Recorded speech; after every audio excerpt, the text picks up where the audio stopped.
뉴스 속 경제 이슈는 더 쉽고 깊게, 최신 고용 동향은 더 빠르게 전해드리는 고용 브리핑 365 시간입니다. 김동욱 기자와 함께합니다. 안녕하세요. 안녕하세요. 오늘 어떤 이슈 가져오셨나요? 네, 내년부터 영세를 키우는 부모에게는 월 70만 원을 지급하는 부모급여가 도입됩니다. 또 모든 보육교사가 유치원 교사처럼 대학에서 학위를 취득해야만 어린이집에서 근무할 수 있게 되는데요. 그동안 저출산 대책에 수백조 원을 쏟아붓고도 출산율은 역대 최저로 떨어진 가운데 정부가 새 보육 정책을 발표한 건데요. 이번엔 효과가 있을까요? 달라진 보육 정책 이슈픽에서 짚어봅니다. 네, 일단 출산율부터 봐야 될 것 같아요. 우리나라 합계 출산율 역대 최저를 계속 쓰고 있죠. 네, 저도 매달 자료를 받아보고 있는데 네. 자료를 받을 때마다 역대 최저 행진이 이어지고 있습니다. 그런 말부터 하게 해야 되는데 지난해 역시 0.81명으로 최저였습니다. 보육 지원 대상인 만 0세에서 6세까지의 영유아 수도 2017년 310만 명에서 지난해 230만 명으로 줄어든 건데요. 한 해 평균 5.8%씩 감소하는 상황이라고 합니다. 이 추세가 지속되면 영유아 수는 오는 2027년 170만 명대까지 줄어들 것이란 전망도 나옵니다. 네, 그래서 정부가 이렇게 부모의 양육 부담을 좀 줄여주면서 저출산 문제를 해결하려고 정책들을 내놓는 겁니다. 구체적으로 어떤 내용들이 있나요? 네, 기존에 영아 수당이라고 있었죠. 고용 브리핑 365에서도 전해드린 적이 있는데요. 이번에 이름을 부모 급여로 바꾸고 액수도 크게 늘렸습니다. 기존에는 만 0세에서 1세 아동을 돌보는 부모나 어린이집은 매월 각각 30만 원, 50만 원을 받아왔는데요. 내년부터는 부모급여란 이름으로 첫 돌이 안 된 아기를 키우는 부모에게 매달 70만 원이 지급됩니다.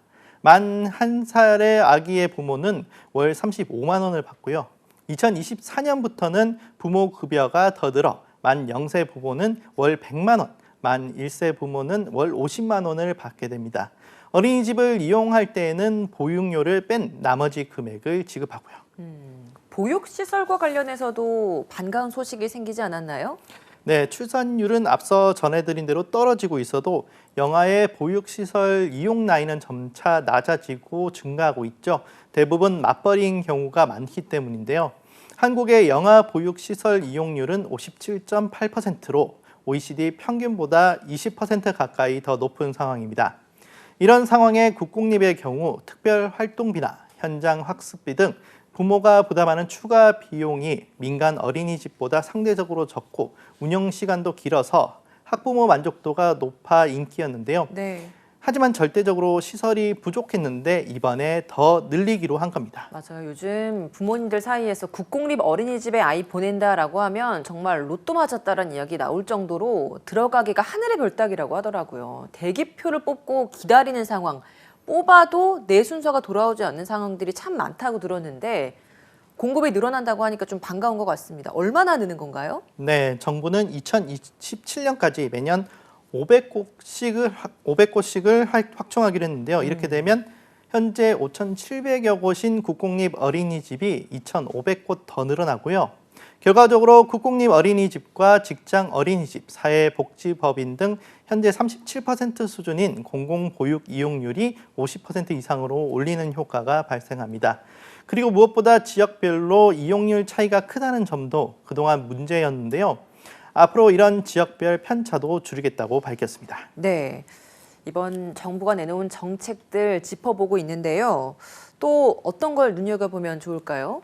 네, 시간제 보육 서비스도 확대됩니다. 시간제 보육이란 부모에게 급한 일이 생겼을 때 보육시설에 1시간당 1,000원을 내고 잠깐 아이를 맡길 수 있는 제도인데요. 지금은 시간 단위로 아이를 맡기면 별도로 운영되는 시간제 보육반을 이용해야 해 불편이 컸습니다.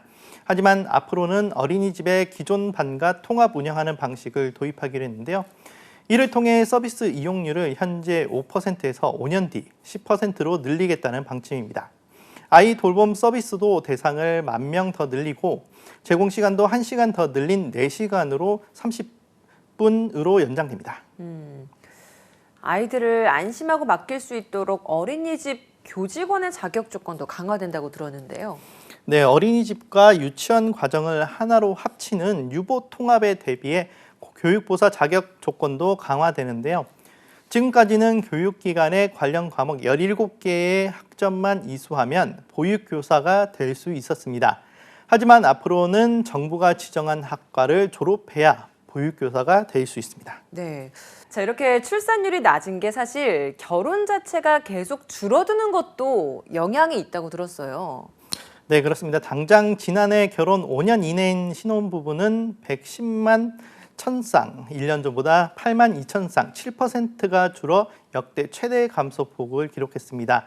한국은행은 보고서를 통해 코로나가 몰고 온 고용, 소득 충격이 20, 30대에 집중된 것이 혼인과 임신 감소에 영향을 미친 것으로 분석하기도 했습니다. 네. 아무래도 어린 아이가 크고 이 자녀들에게 교육비용이 많이 들어가는데 맞아요. 그런 비용들을 다 고민하다 보다 보니까 요즘 출산율이 많이 떨어지는 것 같습니다. 맞습니다. 이것도 관련된 이야기일 수 있는 게 최근에 몇몇 조사를 보면 주택 소유 여부도 출산율에 큰 영향을 미친다라는 결과들이 많이 있더라고요. 이것도 다 결국에는 돈과 관련된 거거든요. 네, 결국은 경제적인 문제입니다. 주택 소유에 따라서도 차이를 보이고 있습니다.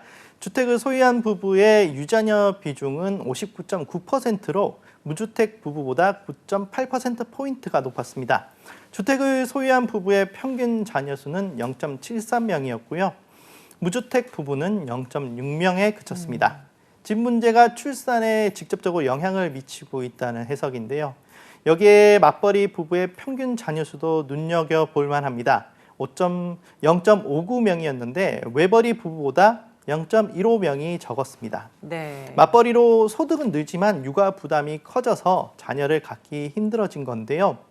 맞벌이 부부는 2018년 이후 외벌이 부부보다 비중이 계속해서 더 높아지는 추세입니다. 네, 이렇게 저출산이라는 건 단순히 비용 문제도 비용 문제지만 일자리에 주택까지 참 정말 복잡한 이야기들이 많이 걸려 있습니다. 정부가 이렇게 대대적인 승부수를 띄웠는데 이런 복잡한 것들이 다 얽혀 있는 상황에서 과연 어느 정도 효과가 있을까? 이것도 궁금합니다. 네, 전문가들은 이번 대책이 출산 직후 1, 2년의 보육 동안 생기는 소득 손실을 메워주는 데 초점이 맞춰져 있어 한계가 있다는 지적도 하는데요.